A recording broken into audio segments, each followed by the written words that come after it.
சேசும் அறி சூசை துணை.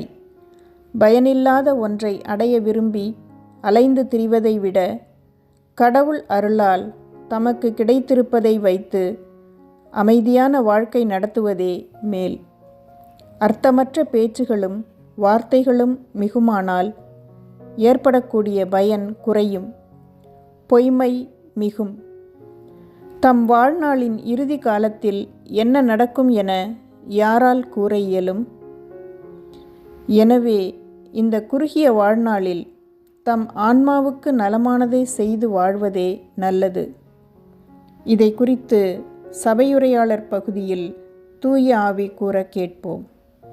சபையுரையாளர் அதிகாரம் 6 இறைவசனங்கள் 9, 11, 12.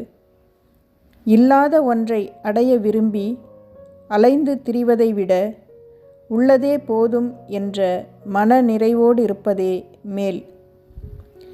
பேச்சு நீள நீள அதன் பயன் குறைந்து கொண்டே போகும். அதனால் மனிதர் அடையும் நன்மை என்ன? மனிதருடைய வாழ்நாள் குறுகியது, பயனற்றது, நிழலைப் போல மறைவது. அதில் தமக்கு நலமானது எது என்பதை யாரால் அறியக்கூடும்? தம் மறைவிற்கு பிறகு உலகில் என்ன நடக்கும் என்பதை யாரால் தெரிந்து கொள்ள இயலும்?